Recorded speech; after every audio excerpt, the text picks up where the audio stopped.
Poxa, enorme prazer, professor Marcos Batera aqui.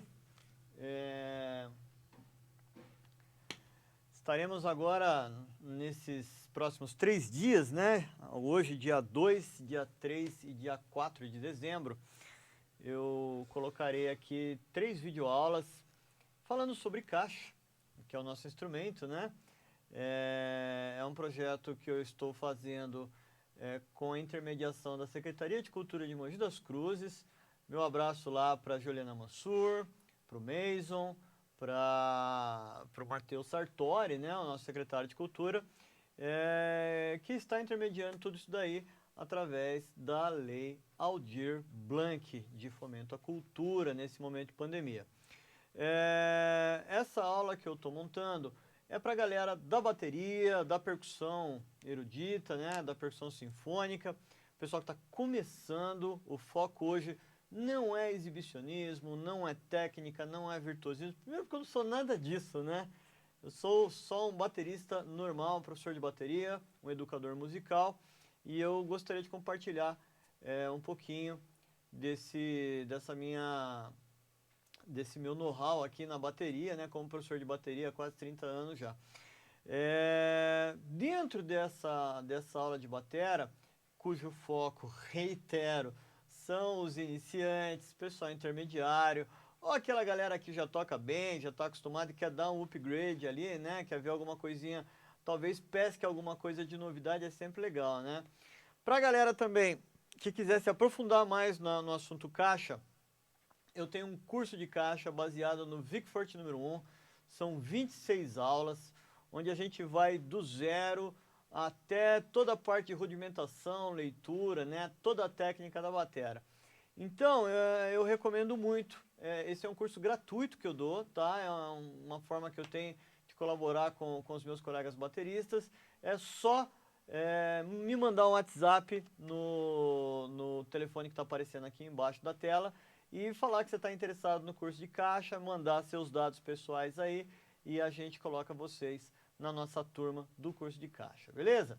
Então é isso aí. Dentro desse curso, dentro dessas aulas, aliás, que a gente vai fazer, estou aqui com o roteirinho, nós vamos falar um pouquinho daqui a pouco, tudo de maneira bem superficial, tá? Só para a gente ter uma ideia, né? Nada profundo, né, cara? Caixa é um assunto para a vida inteira. Mas a gente vai falar um pouquinho do histórico, das diferenças das caixas, né? Vamos falar também da origem da batera, né? Como que a caixa se agrega à bateria lá na virada do século XIX para o século XX. Vamos falar um pouco também das partes constituintes da caixa e suas funções, né? Aro, canoas, lugs, automático, né? Base fixa, esteira, parafuso de afinação, né? Vamos dar um toque sobre tudo isso daí, porque, cara, é muita gente que tem dúvida nisso, hein? E não é só a galera iniciante, não. Tem muito batera que já toca aí e o cara às vezes toca bem, mas não está acostumado a fuçar no instrumento, né? Pô, vamos mexer. Depois a gente vai falar também de afinação, falaremos sobre rudimentação e depois eu vou estar dando um overview aqui de como aplicar várias partes de rudimentação na batera, né? Principalmente na linguagem do pop rock aí, que contempla mais ou menos a galera que está começando, né? Então eu espero que a gente tenha uma jornada boa, vou tentar fazer uma aula bem informal aqui. Eu peço desculpas, estou gravando tudo isso sozinho hoje, então eu estou operando som, operando microfone, tocando batera, editando tudo ao mesmo tempo, então o esquema é mais informal, beleza? Bom, falando um pouquinho sobre o histórico da nossa da caixa, né? Basicamente, eu acho que todo mundo já escutou em filmes essa sonoridade aqui, ó.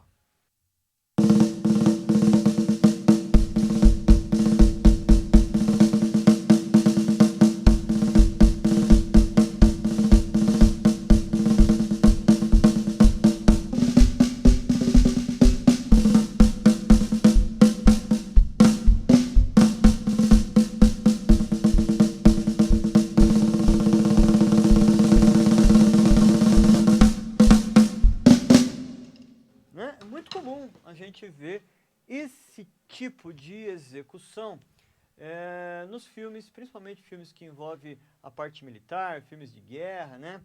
E cara, a caixa da batera, ela aparece justamente dentro desse meio, lá por volta do século XV. Não era uma caixa como nós temos hoje, era um tambor maior, a gente vai ver que a esteira era diferente, tinha uma configuração diferente do que é hoje. Mas basicamente ela foi usada ali pelos serviços militares dos estados, das cidades-estados europeias, como forma de codificação. Então, criavam-se batidas para a movimentação das tropas, fosse em campo de batalha, fosse nos quartéis, né? Então tinha o toque de recolher, o toque do rancho, né? Enfim, dentro do campo de batalha também, manda a tropa para um lado, para outro, avança, recua, enfim, né? E também tinha, obviamente, o aspecto do lazer, né? Quando a galera tirava ali um tempo para descansar, para brincar entre si, fazia um som, a galera cantava, alguém tocava um instrumento de sopro. Depois, ali, principalmente após o século XVIII, a caixa ela migra também para a música sinfônica, né? Vai participar das orquestras. Tem até uma história curiosa que ela começa ali fazendo alguns ruídos para imitar som de batalhas, é bem interessante isso daí. E na virada do século XIX para o século XX, lá nos Estados Unidos, um novo estilo musical começa a aparecer, que é o foxtrot, que é um antecessor do jazz, né? E eles precisavam de um instrumento novo que marcasse muito bem a rítmica da sonoridade, porque era um ritmo para dançar, né? Então, quando a gente está tocando uma banda de pipes, né, numa banda de sopros, às vezes, por característica do sopro que a gente produz, o ponto do tempo fica meio indefinido. Isso, para dançar, acaba atrapalhando um pouco, né? Então, o pessoal precisava de um instrumento para marcar mais a parte rítmica. E aí, lá nos primórdios, eles pegaram um prato, que já existia na orquestra, né, os pratos de choque. Eles pegaram uma caixa, que também já vinha lá do mundo militar, colocaram numa cadeira, e pegaram um bombo, né, um bombo de orquestra, não um bumbo ainda, né? E nem existia pedal de bumbo, né? O pessoal saía chutando mesmo e fazia um ritmo mais ou menos assim, bem elementar mesmo, né?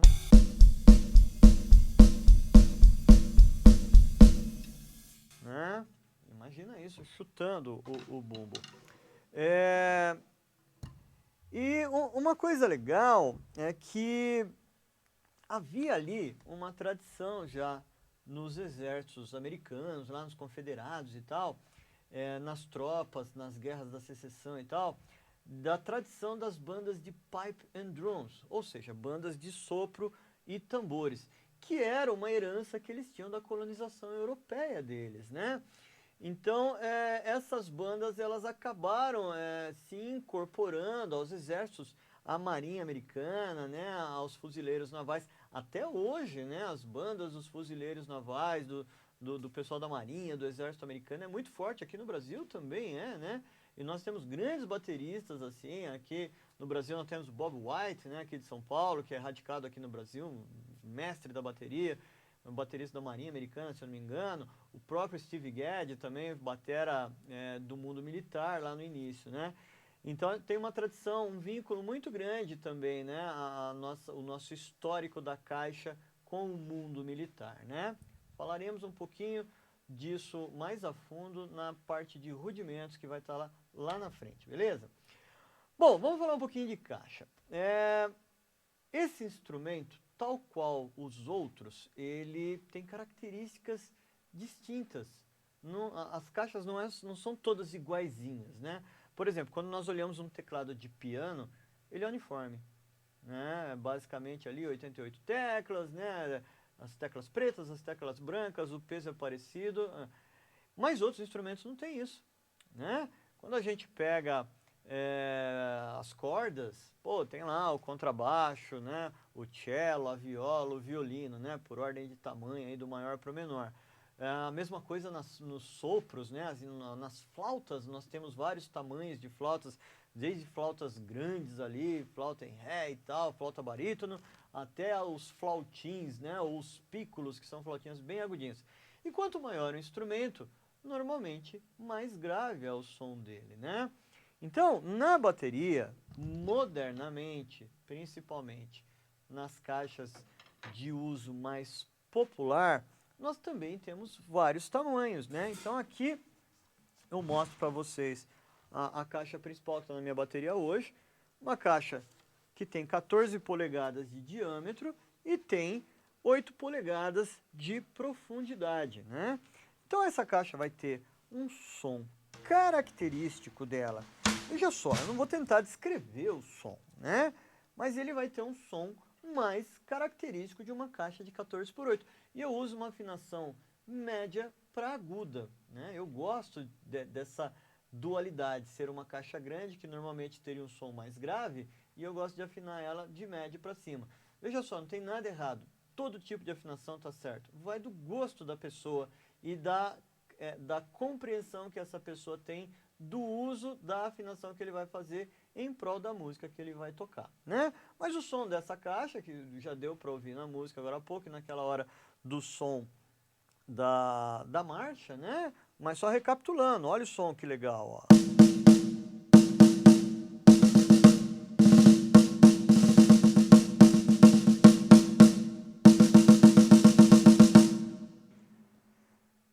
Agora, na frente aqui do lado, eu tenho uma outra caixa que tem um tamanho menor, né? Uma caixa que tem 2 polegadas a menos, caixa de 12 por 6 polegadas, né? Então essa caixa vai ter um som mais agudo.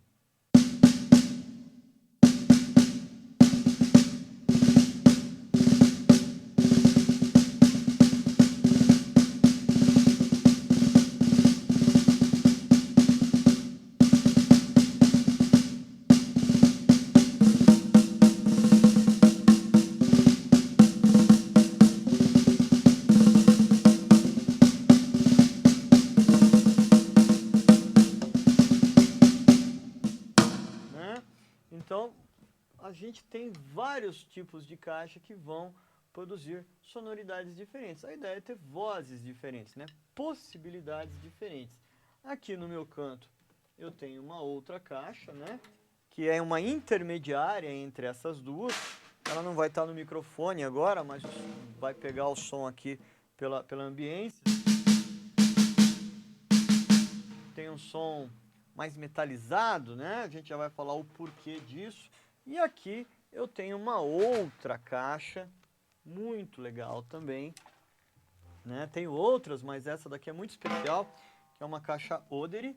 Foi feita pelo senhor Oderi, lá de Campinas, da empresa Oderi, das quais eu uso a bateria há muitos anos. Essa daqui foi feita, inclusive, na casa dele, pela mão dele, lá no ano de 2002. E agora em 2017, ele mesmo reformou essa caixa para mim. É uma caixa que eu tenho um carinho muito grande porque a minha vida profissional de músico foi construída com ela, né? Isso eu acho muito legal, né? Então essa caixa ela tem uma peculiaridade, né? Percebam que o aro dela é de madeira, né? E ela tem uma profundidade menor também, né?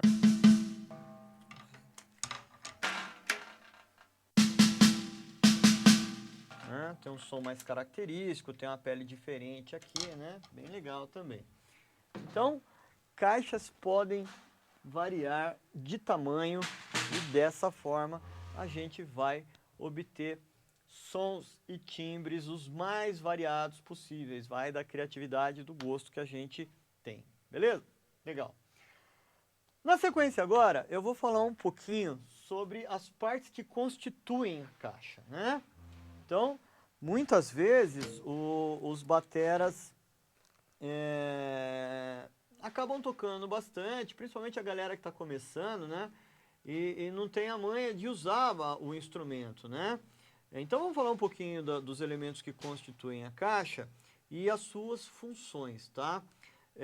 Bom, como todo tambor, nós temos a parte de madeira, o cilindro de madeira, que nós, no linguajar da bateria, chamamos de casco, né? Não é só de madeira, tá? O casco ele pode ser de acrílico, por exemplo. Existem, né? Existem os malucos dos anos 70 que faziam cascos de aço maciço, né? De inox. Emerson Lake and Palmer, né? O Carl Palmer fazia isso. E existem vários tipos de madeira que a gente acaba usando, né? Até PVC o pessoal usa para fazer caixa, né? E nesse tambor, no casco, nós vamos ter essas pecinhas conectadas, que são as castanhas, ou canoas, ou em inglês os lugs, né? Cuja função principal é ser o ponto de fixação onde uma bucha roscada vai ficar, onde depois esse parafuso, que nós chamamos de parafuso de afinação, vai se conectar. É através desse sistema que a pele será esticada ou solta, obtendo dessa forma a afinação que a gente vai falar mais para frente, né? Então, temos as canoas e temos os parafusos de afinação. Nos extremos aqui nós temos os aros, né? Do jeito que eu mostrei aqui nessa minha outra caixa, o aro é de madeira, o aro aqui já é de chapa conformada, né? Existem outros materiais, também outras possibilidades, por exemplo, existem os aros die-cast. Eu tenho até uma outra caixa que na próxima aula eu coloco aqui para poder falar, que é uma caixa com aro die-cast, que é um aro fundido, então ele é muito mais rígido e a precisão de afinação dele é muito maior do que um aro de chapa extrudida como é essa, né?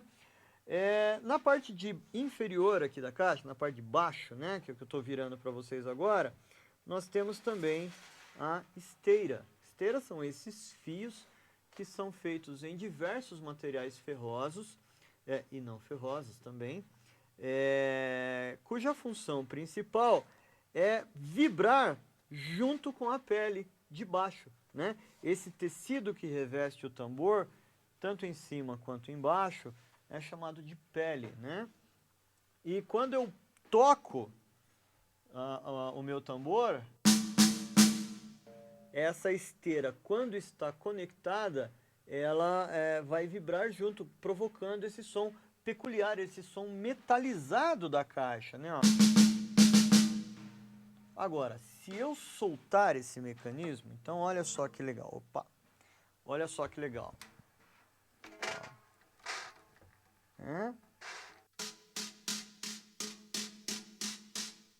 Bem legal, né? Então, esse mecanismo aqui, que permite esticar e prender ou soltar a esteira, é isso daqui, ó. Nós chamamos de automático de caixa. E esse automático de caixa, ele segura a esteira através de um fitilho ou de um cordão que vai ser amarrado aqui.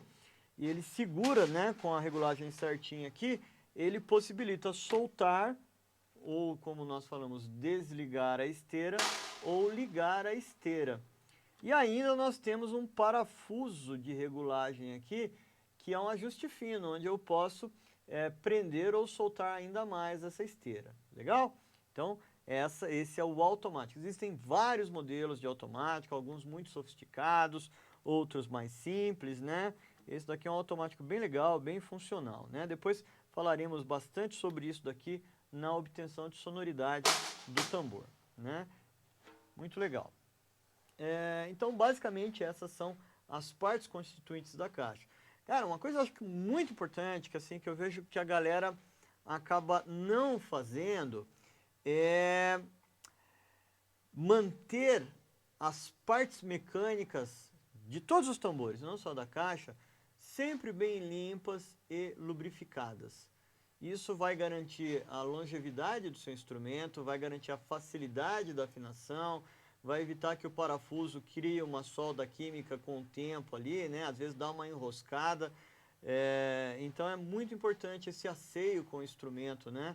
Tá sempre bem cuidado. Além do que, evidentemente, isso causa sempre uma boa impressão. Porque afinal de contas, a bateria é uma escultura, né? Quando a galera olha tudo isso montada no palco, com as luzes em cima, nossa, é uma coisa que chama muito a atenção.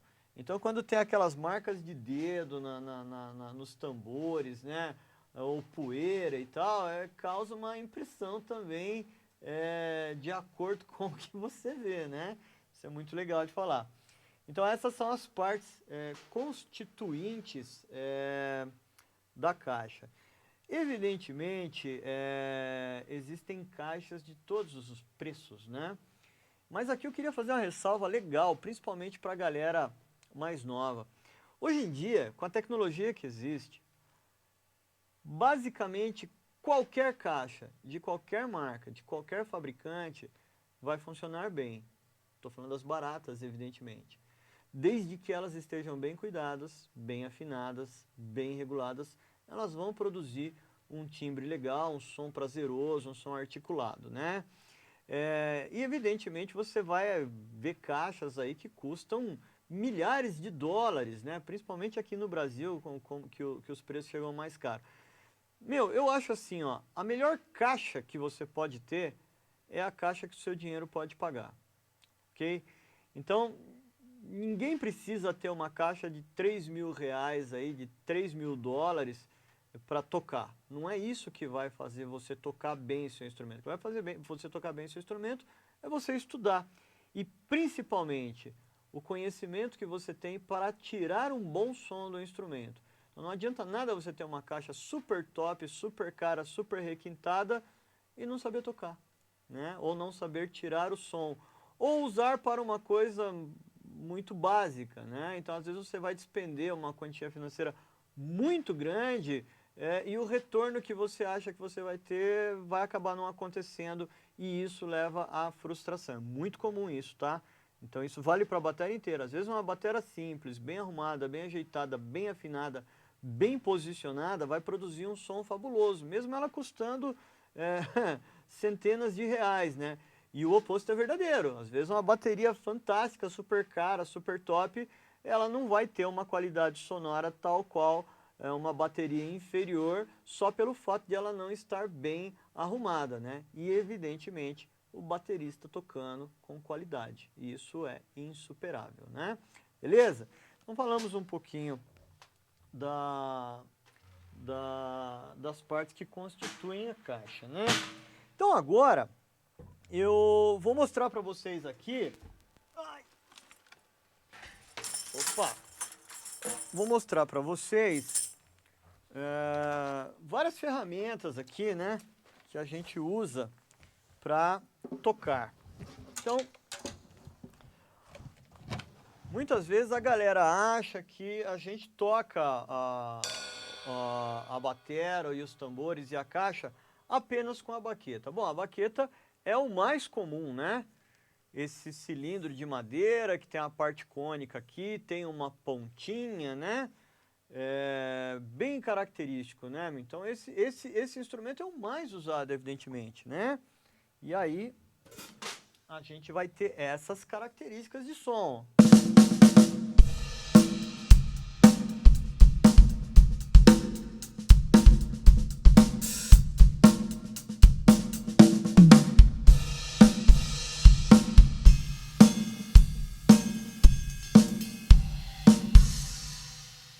Então, a baqueta é disparado o mais usado, mas não é só com ela que a gente toca, né?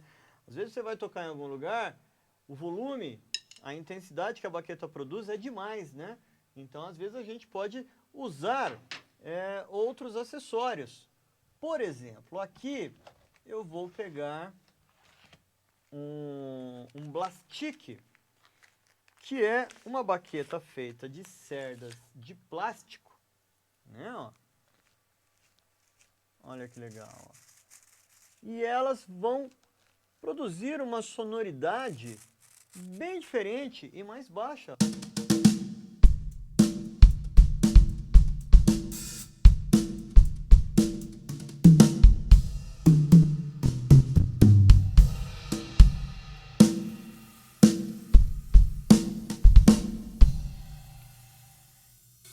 Então, esse daqui, meu, a gente tem de diversos tipos, diversos tamanhos aí que a gente usa, né? Eu aqui tenho vários deles. Outras possibilidades também que são bastante usadas são as vassouras, né? Então, os brushes que a gente chama, né?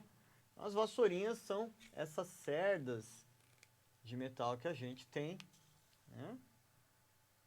Que a gente pode regular a abertura, e aí eu posso tocar e obter várias sonoridades, né? Eu posso arrastar, ter esse som mais arrastado, e posso percutir também.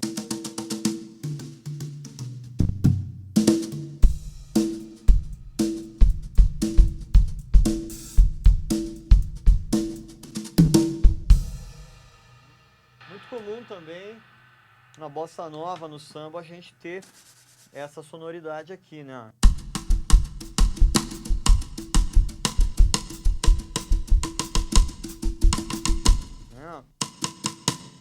Então, tocando com a mão direita numa vassoura e com a mão esquerda usando a baqueta. É uma possibilidade também, já foi bastante usado isso daí pela galera da bossa nova, do samba.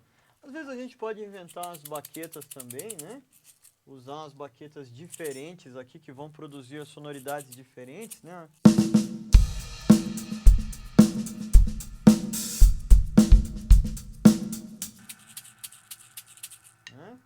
Aqui eu coloquei um chocalhinho amarrado na baqueta. Outra possibilidade legal também são os mallets, né? Pode ser um mallet de feltro, né? Que vai ter a sonoridade mais aveludada, né?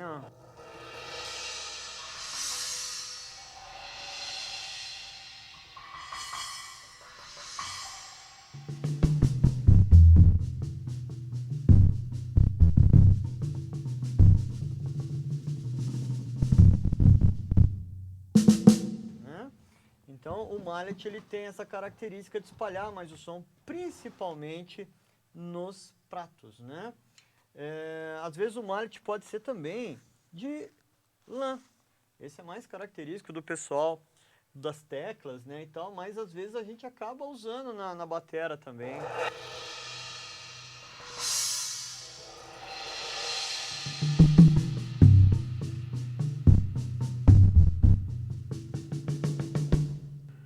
Então isso daqui é bem legal. Isso daqui, inclusive, feito pelo Marco Júnior, aqui de Mogi das Cruzes, né? Ele enrola essas baquetas aqui, bem legal aí, por encomenda ele trabalha também, né? Então, essas são algumas possibilidades que nós temos de uso de ferramentas, né? Ferramentas de trabalho aí, baquetas e tal. Bem legal, né?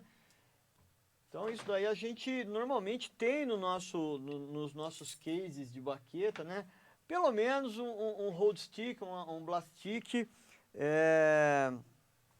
como esse daqui, por exemplo, né? Esse daqui é um muito usado, principalmente quando a gente quer um som mais acústico, ele vai dar uma sonoridade ali entre a baqueta e a vassoura, né? Vou fazer a mesma ideia de groove, ó.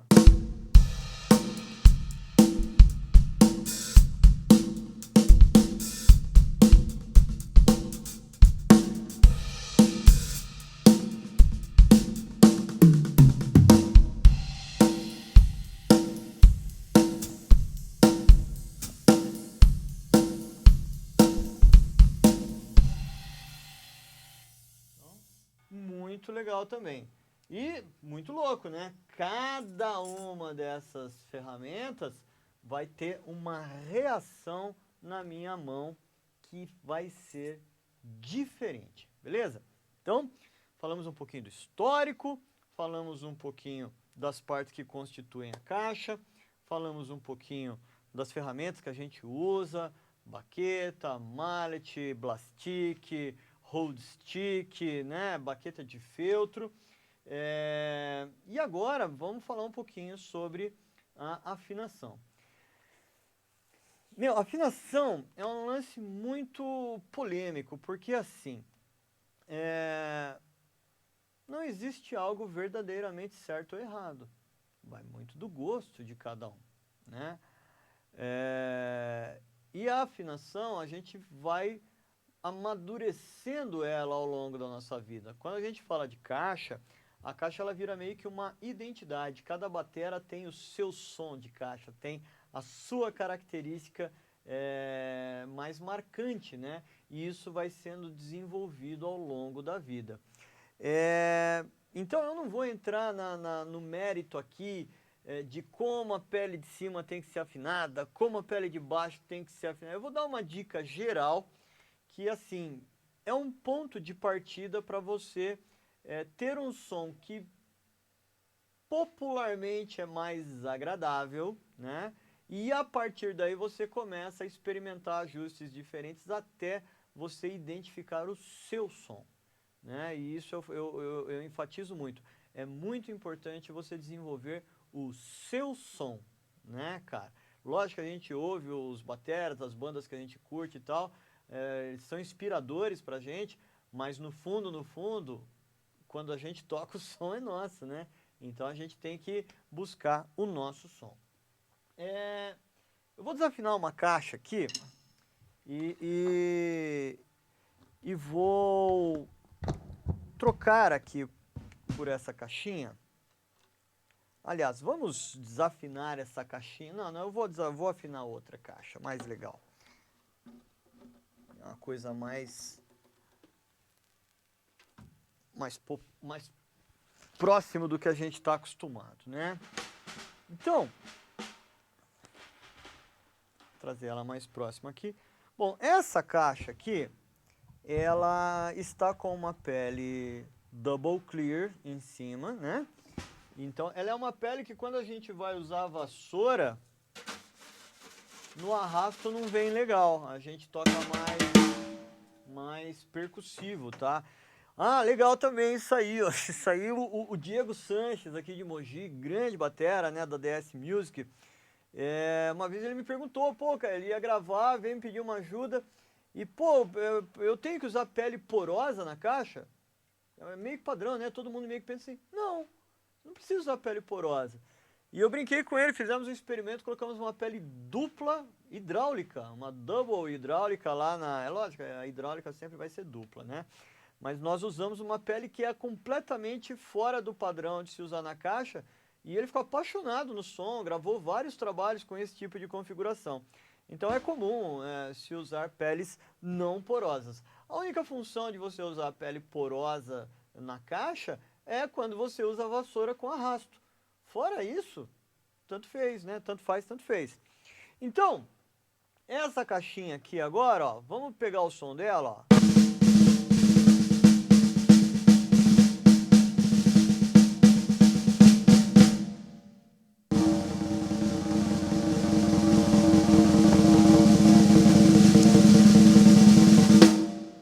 Então, sonoridade bem peculiar desse tambor, né? Então agora, eu vou fazer uma maluquice aqui, tá? E vou dar uma dica que normalmente funciona bem para você ter um ponto de partida. Eu vou desafinar completamente essa caixa. Então eu já fiz isso de propósito para poder ir mostrando esse processo para vocês, né? Nota que quando quando eu estou desafinando, eu estou trabalhando com parafusos antagônicos, ou seja, eu estou trabalhando com os parafusos opostos, né? Daqui a pouco, a hora que eu for afinar, eu vou mostrar isso daí. Então, agora eu soltei todos os parafusos de cima, ok? E aí, se eu tocar, olha a tragédia que é, ó. Né? E eu aposto que vocês já viram bateras tocando com som bem próximo disso daqui, né? Então vamos ver como é que a gente resolve isso, tá? Vou fazer a mesma coisa agora na pele de baixo. Vou soltar toda a pele. Mais uma vez, ó, tô soltando antagonicamente aqui, né, os parafusos opostos. Isso é muito importante porque preserva a simetria do aro. Se você começa a apertar muito um parafuso em detrimento de outro, além de você não conseguir afinar direito a sua caixa, você vai deformar plasticamente, ou seja, vai deformar e não vai voltar o seu aro. Aí, quando você tira o aro e vai dar uma olhada na configuração dele, ele está todo torto. E aí, a hora que você precisar afinar, vai ficar uma coisa muito, muito difícil de ficar legal, né? Então, ó, mais uma vez aqui, estou soltando todos os parafusos de afinação. E eu não vou tirar, evidentemente, para não perdermos muito tempo de aula aqui, né? Muito tempo de vídeo. Então aqui agora está tudo solto, né? A esteirinha está aqui. vou criar uma trava na esteira aqui, vou colocar a baqueta por baixo da esteira, só para ela não ficar vibrando, né? E aí, a dica é a seguinte, bom, primeiro várias dicas, né? Quando você colocar a pele,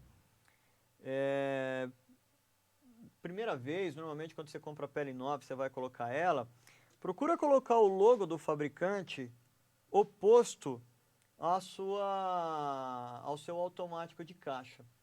Por quê, meu? Quando você está tocando, normalmente a gente coloca o automático de caixa entre as nossas pernas. Então eu já sei exatamente onde ele está, né? E quando eu olho de cima, se eu estou vendo o logo aqui, eu sei que o automático está aqui. Mas tem uma coisa importante. Eu sei que nessa situação, meu automático de caixa estando aqui, a ponte fixa da minha esteira está aqui, ó. Então eu sei que o caminho da minha esteira está aqui e isso vai ser importante, beleza? Então é uma dica. E toda vez que você for afinar de novo a sua pele, eu não vou fazer isso aqui, mas é legal você dar um giro de 180 graus na pele, só para ela não viciar muito em um determinado lugar. Porque a borda do tambor, por mais legal que ela seja, com o tempo ela vai criando algumas deformações, né? E aí a pele vai seguindo essa deformação. Quando você muda de posição, você minimiza um pouco isso daí. Bom, aí, cara, agora é o seguinte, dica completamente old school, tá? Tô procurando uma chave de afinação minha aqui, mano, mas tudo beleza. Vamos nessa daqui mesmo. Dica old school, né, meu? Velha escola aqui, ó. Primeiro lance, aproxima os parafusos, tira a folga dos parafusos com o seu dedo. Tirou as folgas do parafuso com o seu dedo, ó, é sinal que basicamente o aperto vai estar igual, né? Deixa eu ver se eu consigo fazer um lance aqui. Eu vou deixar isso daqui sem o microfone, depois eu vou colocar o microfone, porque esse suporte microfone, ele cobre um parafuso, aí vai acabar prejudicando. Bom, feito isso daí, a dica é a seguinte, dá uma conferida no som, aproximadamente igual, ok? Aí você elege o primeiro parafuso, por exemplo, eu vou colocar esse daqui, ó. Se esse é o parafuso 1, o oposto dele é o 2. Aí aqui vai ser o 3, 4, 5, 6, 7, 8. E é nessa ordem que eu vou trabalhar sempre. Então, eu vou começar trabalhando com meia volta. Dica: eu vou colocar 2 voltas e meia no total na pele de cima e 2 voltas na pele de baixo. Normalmente, isso vai produzir um timbre legal em qualquer caixa. Olha o que eu estou fazendo, o que eu estou falando, aliás. Isso é um ponto de partida. Olha só que legal, ó. Então eu vou avançar meio e meio aqui agora, ó. Meio. Meio.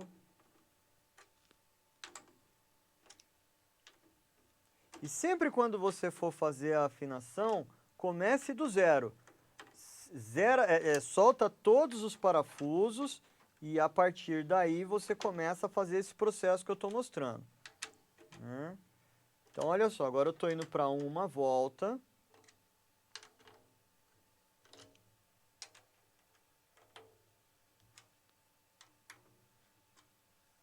Indo de meio e meio, cada uma, né? Uma volta e meia. Sempre com paciência, sem pressa, sempre aberto, né, a sonoridade do tambor. Uma coisa importante também é você saber que tipo de som aquele tambor, aquela caixa vai dar. Às vezes a galera quer obter um som de um tambor que não é da característica, né? Às vezes o cara quer um som de caixa piccolo numa caixa de 14/6. Cara, ele não vai conseguir aquele som nunca, né?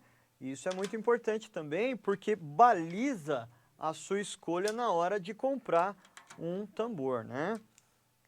Então, legal. Agora eu vou dar uma conferida aqui.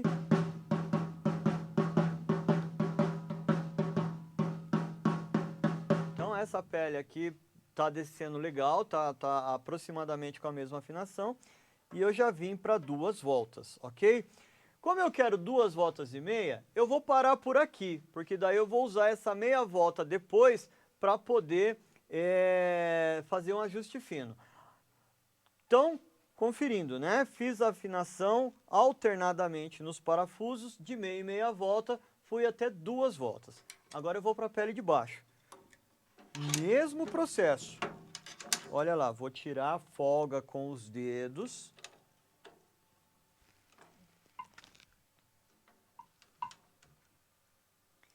Elegi meu parafuso 1, então 1, 2, 3, 4, 5, 6, 7, 8 e vou começar meia volta.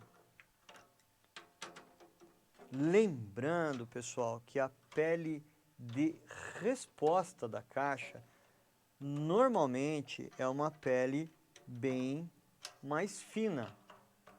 E essa pele não serve para bater.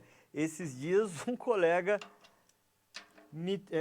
no desespero furou a pele batedeira, a pele de cima, e aí ele saiu colocando uma pele de resposta na parte de cima e foi tocar. O que que aconteceu? A baqueta varou a pele de resposta rapidamente, né? Porque ela não é feita para isso.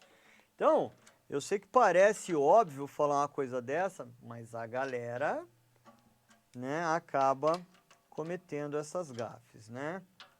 Legal. Tô chegando aqui em 2 voltas, né? Joia. E aqui a última meia volta. Mesma coisa, ó.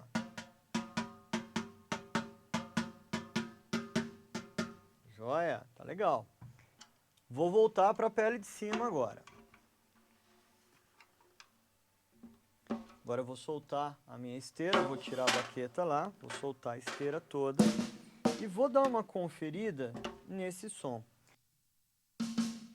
Agora, vou voltar o microfone aqui para vocês terem uma ideia melhor. Então, com precisão razoável, né? Tá legal?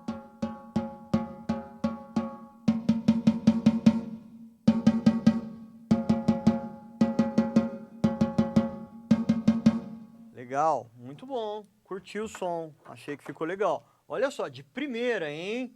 Achei que ficou legal.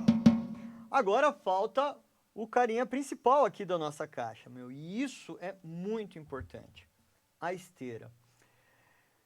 Cara, eu vou mostrar como a regulagem da esteira acaba interferindo muito e matando um bom som de caixa.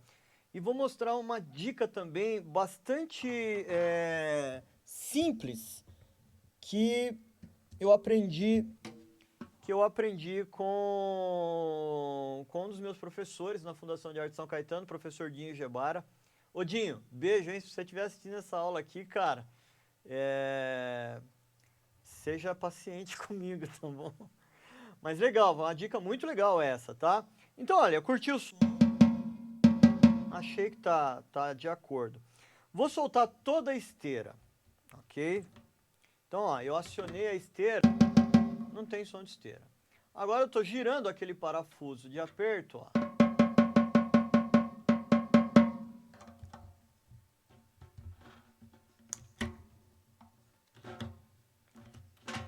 Ah, legal. Aqui cedeu um pouco. Às vezes o parafuso de afinação cede quando você puxa. Então, a gente precisa regular ele de novo, né? Esticar a esteira. Então, solto lá.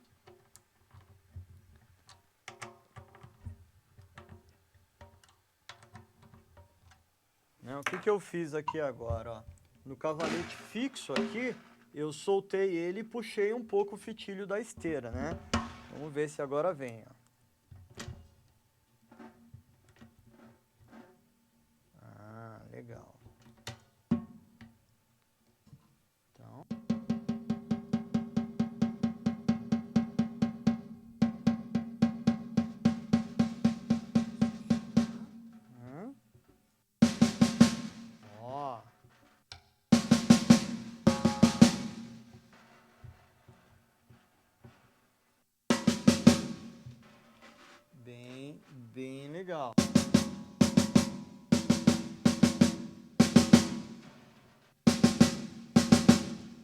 muito bom. Opa. Vou dar uma soltadinha de novo, né? Uma dica é assim, cara, nunca estrangule a esteira, tá? Quando a gente acaba estrangulando o som da esteira, a gente acaba minimizando a possibilidade do tambor vibrar, né? Uma outra coisa que eu queria mostrar aqui também é o seguinte, eu vou soltar a esteira de novo e vou fazer uma nova regulagem nela aqui, porque isso daqui também é uma coisa que sempre gera dúvida, tá? Quando você for fixar a esteira, aqui ó, tome cuidado para que a esteira esteja centralizada no tambor, beleza? Então como é que você faz isso, meu? Ó, dá uma medida ali, vê se tá mais ou menos legal, segura a esteira aqui, ó, e você vai travar a parte, você vai travar na posição a parte da esteira, ó, a parte fixa. E importante, não precisa arrancar sangue aqui na hora do aperto. Um leve aperto, tá bom? E aqui, na parte do automático, você vai deixar mais ou menos na metade do curso do carrinho, né? Olha lá. Vai deixar mais ou menos na metade do curso do carrinho. E aí, a mesma ideia, ó. Você vem e trava. Mais uma vez, sem arrancar sangue do carrinho. E aí, quando você olhar a sua esteira, você vai perceber que ela está centralizada no tambor, beleza? Cara, isso faz uma diferença brutal. E aí, aquela dica, né, que eu falei para vocês, que eu acho que ajuda muito quando a gente vai regular o som da caixa. Eu venho tocando bem na borda do tambor, ali uma polegada da borda do tambor, numa intensidade bem fraca, o mais fraco que eu consegui, né, ó. E vou sentindo para ver se o som vem, o som da esteira vem.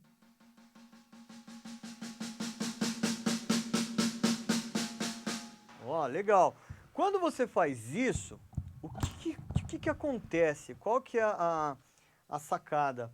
Quando você toca bem piano aqui, ó, e você tem som de esteira, significa que em toda a extensão da caixa e em toda a dinâmica, você também vai ter som de esteira, né? Eu acho que muitos de vocês, muitos de nós já pegou caixa assim que está totalmente mal regulada e você bate no determinado ponto, vem som de esteira, no outro não vem som de esteira. E muito importante, a sensibilidade da esteira, ela vai ser sempre maior na direção do alinhamento dela. Então, às vezes, quando a caixa é maior, 14x8 e tal, normalmente na borda você pode ter uma sensibilidade menor do que no caminho da esteira, né? Do lado, por exemplo, aqui ó, a esteira está aqui, às vezes nesse ponto ou nesse ponto, a sensibilidade pode ser menor. Principalmente quando você usa uma pele mais grossa, né? Mais duplo filme assim, isso pode acontecer. Mas feito isso daí, ó, vem chegando devagarinho, ó. Rolou o som, maravilha. Legal, ó. Som de acordo com o que eu gostaria.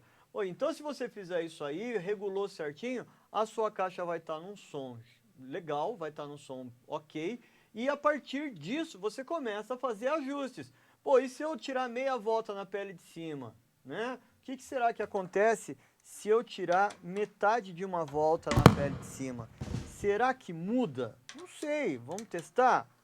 E aí, cara, aí é a curiosidade e o experimento. Se você não fizer isso, você nunca vai saber na prática, né? E uma das coisas que eu vejo é que às vezes a galera iniciante tem muito medo de mexer no tambor, né? Não tenha medo. né?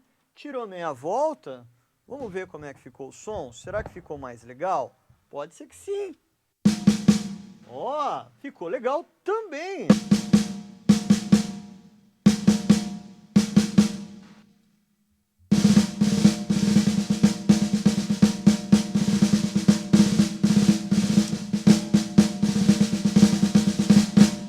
Cara, muito legal. Olha só, já descobri que eu posso mexer ali, né, dar uma ajustada. Isso vale para a pele de cima e para a pele de baixo. Se eu apertar mais a pele de baixo, o que que acontece? Cara, experimenta. Não tenha medo. Gaste horas ali experimentando.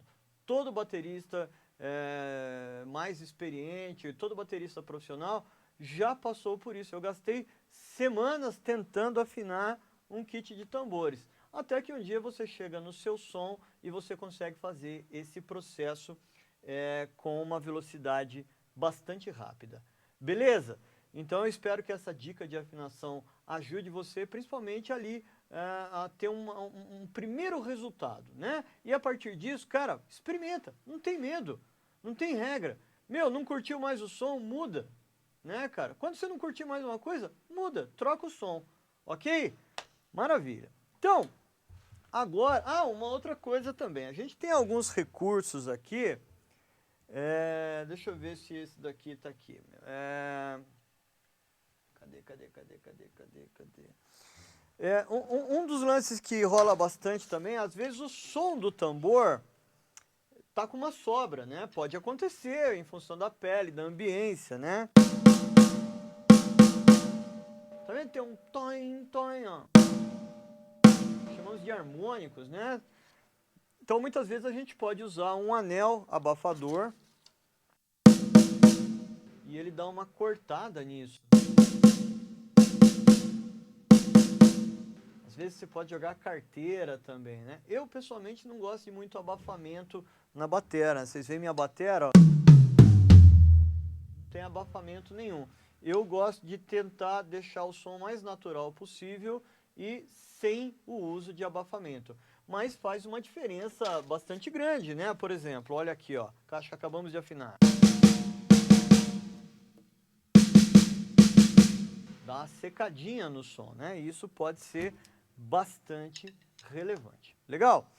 Bom, estamos quase acabando essa nossa aula aqui, mais uns 5, 6 minutos.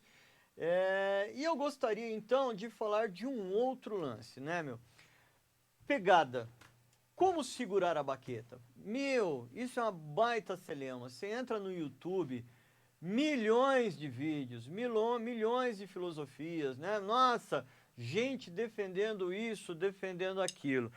Cara, e aí você começa a sair um pouco desse loop do estrelato e do comparativo, e você começa a descobrir uns caras que são geniais e seguram as baquetas de um jeito extremamente peculiar.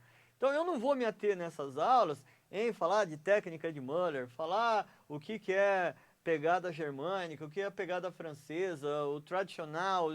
Cara, acho que isso é um assunto que você deve começar a se preocupar no momento posterior. Mais algumas dicas para você tirar uma sonoridade legal.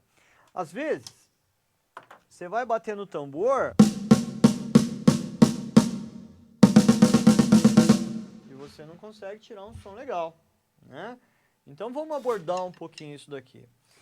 Primeiro lance legal, postura. Uma coisa que eu evito é deixar a caixa inclinada. Eu deixo a caixa o mais reta possível, quase na horizontal, um pouquinho de ângulo ali, 5, 10 graus assim, para mim. Por quê? Quando eu tocar, quando eu for usar o rinchote, que é quando a gente toca o aro e a pele, eu não vou precisar fazer esse movimento se a caixa estiver inclinada, tá? Não que seja errado deixar a caixa inclinada, pelo amor de Deus. Nick McBride do Iron Maiden deixa a caixa super inclinada e é um monstro tocando.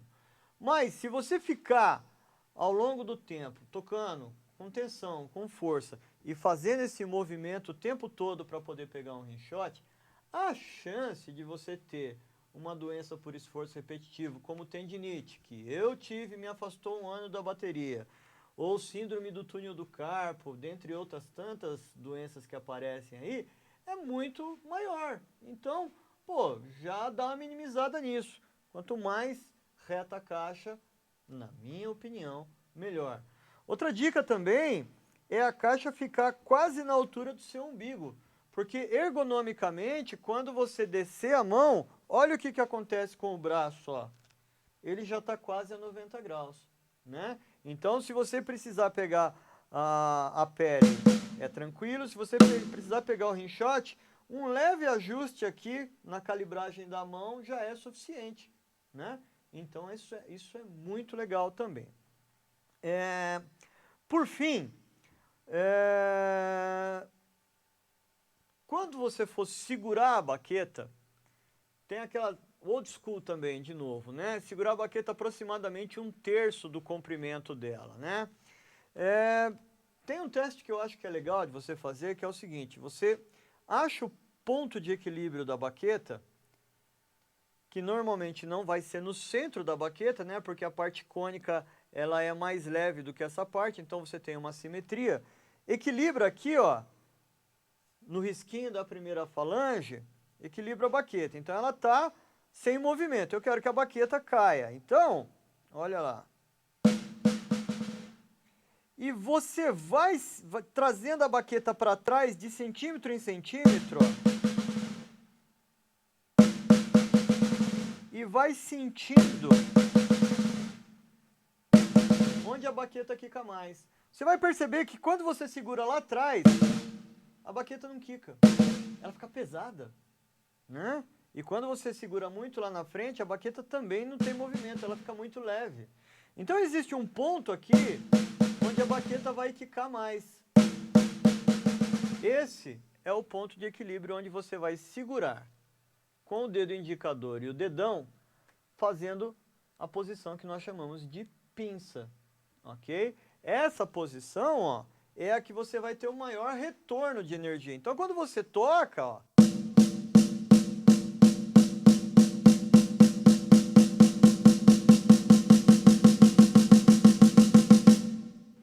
só que nessa situação eu tenho um controle bom do rebote da baqueta, mas ela fica meio louca aqui no eixo horizontal, né?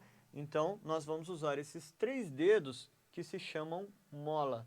Essa posição é a mola. Então, aqui eu tenho a pinça e os 3 dedos agarrando a baqueta é a mola.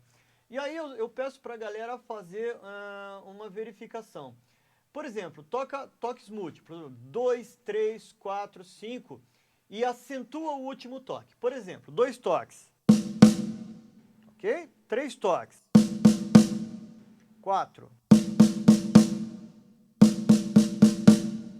Quando você vai fazer o acento, você naturalmente dá uma fechada com um pouquinho mais de força na mola. É meio intuitivo isso. Agora, tenta fazer isso sem a mola, ok? Cara, dá muito mais trampo, dá muito mais trabalho. Isso nos prova que os dedos da mola praticamente sempre estarão em contato com a baqueta e são eles que vão controlar o movimento.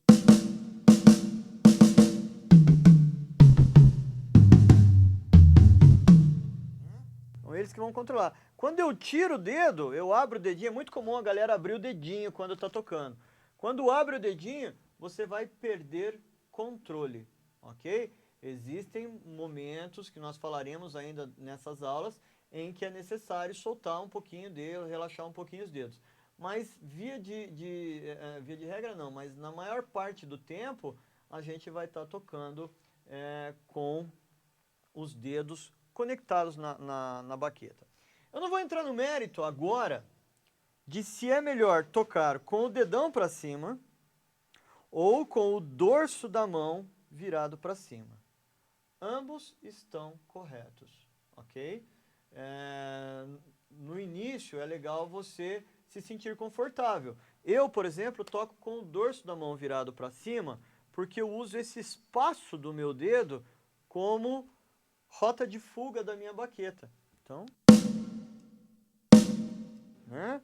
E tem gente que vai tocar com o dedão em cima e vai ter uma outra possibilidade. Cara, ambas estão ok, né? Mas com o tempo você vai perceber que algumas posições beneficiam algumas execuções. E à medida que você vai estudando todas elas, você vai escolhendo no momento que você toca o que é melhor para aquela situação. Não há uma regra, né? E olha só, tem um batera muito famoso, educador, pedagogo, escritor de livros, americano, super top, que ele segura a baqueta assim, ó. Exótico, né? E cara, ele toca muito, né? É uma das referências mundiais da bateria. E o cara segura a baqueta assim. Não só o cara, como o irmão dele também. Dá uma pesquisada que vocês vão descobrir, né? Autor de um dos livros de bateria mais importantes de todos os tempos, que a gente usa no mundo inteiro, né? Muito legal. Então, olha só, falei pra caramba, como eu disse, é uma aula bastante básica, né, pra galera que tá começando, mas eu acho que bastante elucidativa também, né? Esse lance da regulagem da esteira, da afinação da caixa, da obtenção do som. Na nossa próxima aula, eu vou iniciar falando sobre os toques. Full stroke, downstroke, tap, quais os cuidados que a gente deve ter na execução do toque, né? Porque agora, como a gente tá com a caixa afinada, tá com um som bonito e tal, a gente vai partir para quê? Para execução. Mas não adianta fazer execução de qualquer jeito, né? Ela tem que ser também uma execução com esmero, com cuidado, com capricho, né? Então, do mesmo jeito que a gente posiciona o tambor, né? Fica numa posição legal. A outra coisa que eu não falei também, procurar sentar não muito alto nem muito baixo. Coloca o banquinho na altura do joelho, o assento na altura do joelho, você vai acabar sentando meio que a 90 graus. Quando você regula a caixa aqui próximo à altura do umbigo, a sua ergonomia no instrumento vai estar legal. E quando você é moço, você é menino, cara, ali até uns 25 anos, você não dá muita atenção para isso. Mas depois que você está na estrada, está movimentando equipamento aí o tempo todo, equipamentos pesados às vezes, você vai começar a ver que começa a vir dor nas costas, dor nos braços, dor no ombro, né? Então é legal você prestar sempre atenção nesse lance da postura. Sem dizer que uma postura boa te permite um bom equilíbrio. E quando você está bem equilibrado, você relaxa, né? E o seu groove, o seu play vai sair mais legal também. Ok? Então, na nossa próxima aula, nós continuaremos os nossos trabalhos de caixa a partir dos toques, e aí vamos começar a falar um pouco de rudimento também, vou passar alguns exercícios na caixa e também na batera, beleza? Então, vejo vocês amanhã, dia 3 de dezembro, ok? Na nossa segunda aula. Um grande abraço, fiquem com Deus, protejam-se aí da pandemia, cuidem-se, né? Cuidem-se de vocês próprios e também das pessoas que estão em volta de vocês. Um grande abraço, até a próxima.